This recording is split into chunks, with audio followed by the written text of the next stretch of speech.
The Ultra Beasts have to be one of the coolest additions to Pokemon ever. Introducing Generation 7, these Pokemon often look very far removed from the typical Pokemon look with their otherworldly or alien aesthetic. Not only are they awesome in concept, but they're all incredible additions to the competitive Pokemon Draft League scene. Their signature ability in Beast Boost raises their most proficient stat by 1 stage upon a KO, making them often very customizable and allows them to have some incredible snowball potential. Today we'll be taking a look at every single Ultra Beast, their use in Draft League, and some partners you can use alongside them. Hey guys, OG Albino here, and if you guys do enjoy this video, I'd really appreciate if you dropped a like on the video as well as sub to the channel. We're on our way to 5,000 subs by the end of the year, and I need your help in order to help me reach there. Really appreciate it as a small creator, and if you enjoy Draft League content, and I assume you do if you clicked on this video, I'm sure you'll love the channel. We have our own games going up every week, and a ton of discussion videos just like this one, so go ahead and stay tuned. Nihilego has a very interesting offensive and defensive profile. It's pretty darn specially bulky, allowing it to use its part poison type to check a lot of scary offensive fairies, and its rock typing helping with some offensive fires. However, it does have a pretty terrible physical defense stat, and a terrible typing defensively in that regards, so it's going to struggle a lot with grounds and steals. Speed-wise, it boasts a pretty solid 103 stat, letting it get the jump on the plethora of base 100s and below, and also making it a great choice scarfer to check those Pokemon below the speed tier if they're scarf or boosted. Offensively, it can snowball alongside either Beast Boost or running Power Meteor Beam variants. It also functions as a pretty reliable Stealth Rocker and Toxic Spike Setter if positioned correctly. One of the biggest benefits to Nihilego is its ability to gain a Beast Boost in a plethora of stats. It can be Speed, which is great for Power Herb sets, letting it set up what's essentially a Special Dragon Dance, Special Attack, which makes Scarf sets great in endgame once steals and grounds are whittled down, and it can boost Special Defense, which is good on bulkier variants, making them harder to break down Revenge or Special Attackers. Nihi often struggles with grounds and steals due to them resisting its dual stabs, and Nihi not having the strongest ways of hitting them. It can grass on a lot of grounds, but it really struggles with no steals, having no ground coverage. It loves having spikes set up by teammates to wear down those checks upon switching, or a strong offensive breaker to smoke steel type checks. I'd say a Pokemon like Victini or maybe a Crocodile. Buzzwole is another fan favorite when it comes to Ultra Beasts, and I can see why. Outside of its very fun design, Buzz has a lot going for it. Offensively, the bug and fighting typing is pretty incredible, and Buzzwole takes full advantage of that with this huge base 139 attack stat. Fighting and bug cover each other almost perfectly, nuking each other's resists. The only common typings that resist both would be Flying, Fairy, and Ghost, which Buzz rocks great coverage for in having Poison Jab, Iron Head, Ice and Thunder Punch, Stone Edge, and even Darkest Lariat. This can allow offensive variants to snowball pretty quickly with a Scarf, Band, or even just a Resist Berry. It's not just strong though. Where Buzzwole really shines is in its physical bulk. Its physical defense set is also a pretty great 139, allowing it to check opposing fighting types, dark types, and ground types pretty darn well. Heck, even neutral attackers don't break through it well if they're attacking from the physical side. The defensive profile alongside moves like Roost for longevity or Bulk Up to set up and Boost makes Buzzwole terrifying in a ton of matchups. It can even rock very good Assault Vest variants to patch up its weaker special defense stat. Beast Boost wise, I'm sure you guessed it, but Buzzwole can typically boost its attack and defense depending on your needs for the matchup. It loves being partnered with good steals to resist flying, and a good water or dragon type to resist fire type attacks into it and its steel type friend. One of my personal favorite partners for Buzzwole is Zygarde, who really appreciates how well Buzzwole takes on its grass type checks.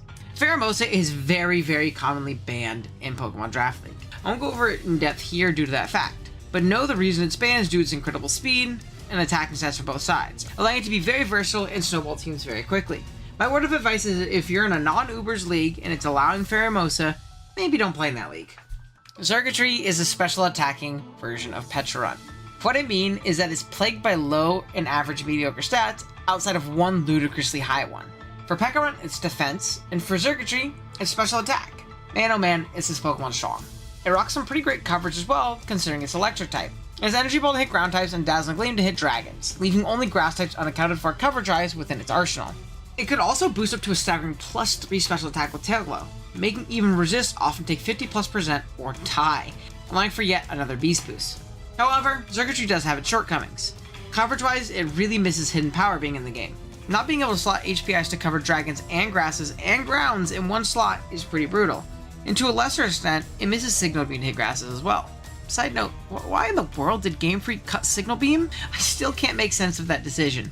Back on subject, Xurkitree's next biggest weakness is mediocre stats outside of special attack. It could get by with subpar bulk, but the bad speed stat of 83 makes it struggle as a Scarfer and an endgame win condition. Xurkitree also lost Tail Glow in Generation 8, which was a huge detriment to its snowball potential. Now, if this was due to Game Freak not adding the move, or cutting the move from Xurkitree, who's to say? It could get it back in future games, but as of its last mainline appearance, it didn't have access to its favorite boosting move. The last downside is an odd one, but Xurkitree really misses Z moves. In its inaugural generation, Xurk loves spamming Z Hypnosis or Z Electric Terrain, which will both grant a nice speed boost to our Christmas Lights looking friend. This alongside Tail Glow and Hidden Power Ice gives Xurkitree some pretty crazy win potential, but losing 3 of these tools at once led Xurkitree to having a pretty poor showing in Generation 8. Hopefully if it comes back in the future game, it at least gets Tail Glow back. Or maybe just play a National Dex League Zone Showdown. Celesteela is largely considered to be one of the greatest Ultra Beasts in Pokemon Draft League history, and it's even considered to maybe be the best Pokemon in its inaugural generation's metagame, at least when considering legal Pokemon. What makes Celesteela so broken? It's a combination of its incredible typing and its versatility. Steel and Flying is known to be incredible defensively, only having a weakness to Fire and Electric. This freedom and incredible defensive profile lets Celesteela function in a myriad of roles, both offensively and defensively. Looking at stat spread, Celesteela can easily get a boost in 4 of its 6 stats: Attack, Defense, Special Attack, and Special Defense. Celesteela can rock with a simple and easy Leech Protect set to whittle down its checks while being obnoxious and hard to KO. Or it can rock out with an Autotomized variant to double its mediocre speed and start sweeping after it gets a Beast Boost in either its physical or special attack. This is especially potent when you look at Celesteela's incredible offensive coverage, having access to ridiculously strong Heavy Slams accented by Earthquakes, Flamethrowers, and even Energy Balls. You can even see Celesteela run Leech Seed and Autotomize, combining the 2 sets. This lets Celesteela chip down its check early with Leech Seed, and then Autotomize up when the time to strike arrives. I'd love to give you some partner recommendations, but sadly it honestly fits on most teams. It does love having a good ground and water type on its squad to cover its 2 weaknesses though. Kartana might be one of the best Snowball Pokemon in Draft League history. By Snowball, I mean once it gets rolling and stacking Beast Boosts in its attack, it's really hard to stop it. It has a staggering base 181 attack stat, and unlike the aforementioned Xurkitree, it has a usable speed set to back it up in base 109. Yes, it is quite literally paper thin, pun intended, in its base 31 special defense stat, and it doesn't really fill any conventional defensive roles you typically see in a Steel type. But you don't draft Kartana to be your Steel type pivot, you draft it to be Kartana and win games. Grass and Steel isn't the strongest stab combination, but Kart has 2 ever important coverage moves that help it out a ton. The first is Sacred Sword, allowing it to hit pesky Steel types incredibly hard. The second, and most important, is Knock Off. Knock allows Kartana to hit its very telegraphed switch-ins decently hard neutrally, but most importantly remove their item in the progress. This could be anything from Leftovers, Rocky Helmet, or even Heavy Duty Boots. Removing these items really cuts into its check's longevity and utility, especially when considering hazards. Often Kartana's answers are Flying or Fire types. Let's take an answer like Tornadus for example.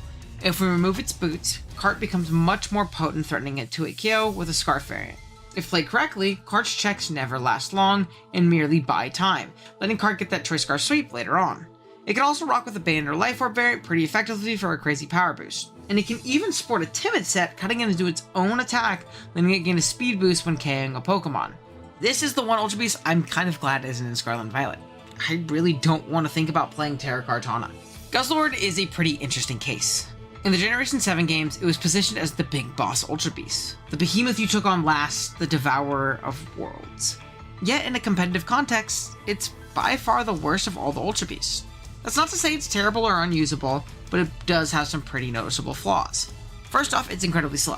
Speed control is everything in Pokemon Draft League, and sitting at base 43 isn't doing Guzz any favors. It's also not very bulky. It has a hulking base 223 HP stat, which is great, but it's majorly offset by having base 53 in most of its defenses, which is terrible. On the plus side, Dark and Dragon is very obnoxious to switch into unless you're a fairy, and Guzz has plenty of coverage for them, including Heavy Slam. Its coverage in general is quite nice, and with an Assault Vest it can take a ton of special hits surprisingly well. Despite its lower status on the totem pole, we've seen it used pretty efficiently in the past as a low budget Dark type pickup, so if you find yourself weak to bulky Psychics and are lacking a Dark type, Guzzlord would be a great pickup for your squad. I know fellow draft YouTuber and good friend Addison is a huge Guzzlord believer. It's just a bummer it wasn't included in the Gen 9 titles. I think Guzzlord could have been a great Terra candidate for a low tier Terra rule set league. Naganadel is in a similar boat as Pheromosa. There really is no reason it should be in your league. It's just way too good. Naganadel is terrifyingly strong and fast, sitting at base 127 special attack and 121 speed. This allows it to snag a beast boost and speed if it's a nasty plot variant going for a sweep, or grab a special attack boost if its goal is to nuke through everything. Its offensive move pool isn't the deepest, really only consisting of stabs and fire coverage.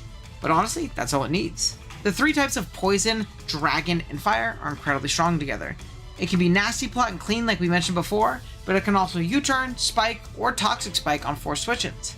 If you're playing in a league that allows Naganadel for some reason, or you're rocking within an Uber's league, you're going to want a strong ground type to punish Aquaberry or Assault Vest Steals that will attempt to slow Naganadel down. You also need ample momentum to get Naganadel in, as it's pretty darn frail. Lander's Therian is a perfect partner in particular. Stakataka is another funny Ultra Beast. It's built to be the Iron Fortress of defense, both literally and figuratively. However, it has a pretty terrible typing defensively. It's very difficult being a physically defensive wall while being weak to the 2 most common physically offensive types in Crowned and Fighting.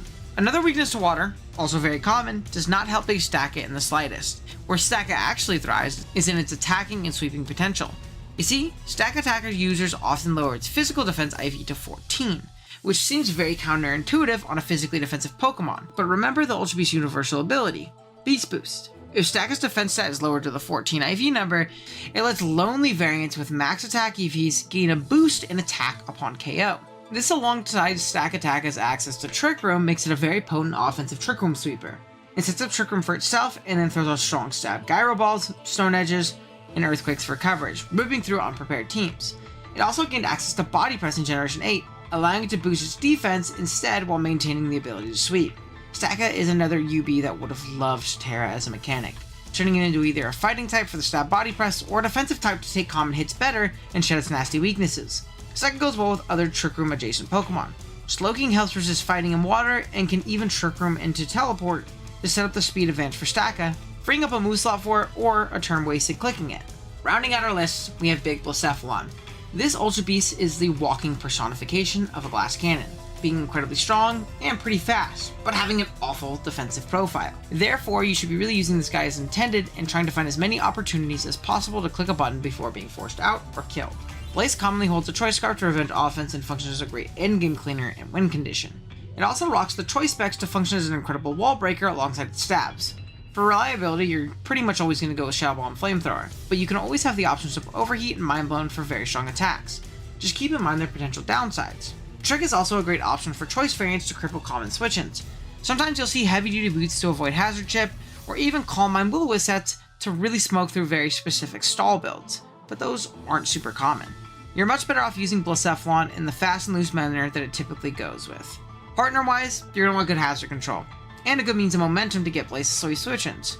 A partner that comes to mind would be Tornadus Therian, who can defog and U-turn on steel types that Blacephalon would love to nuke through with its Fire Stab. There it is, how to use every Ultra Beast in Draft League, what they're good at, and some partners for some of them as well. Let me know what you guys think of this in the comments below. If there's something else you'd like me to include, I have another video kind of almost ready to be made on every Mega Pokemon Draft League, which is going to be a little bit bigger of a project, so I want to get the format down 100% before we do that video. But again, if you guys do enjoy it, I'd really appreciate if you dropped a like on the video, and I'd even more so appreciate it if you sub to the channel. I can only get to 5,000 with your help, and I'd appreciate it a ton. And yeah, let me know if you guys have any other ideas for videos and discussions in the comments, and I'll see y'all next time. Let me know what your favorite Ultra Beast is in the comments as well. Alright, later y'all.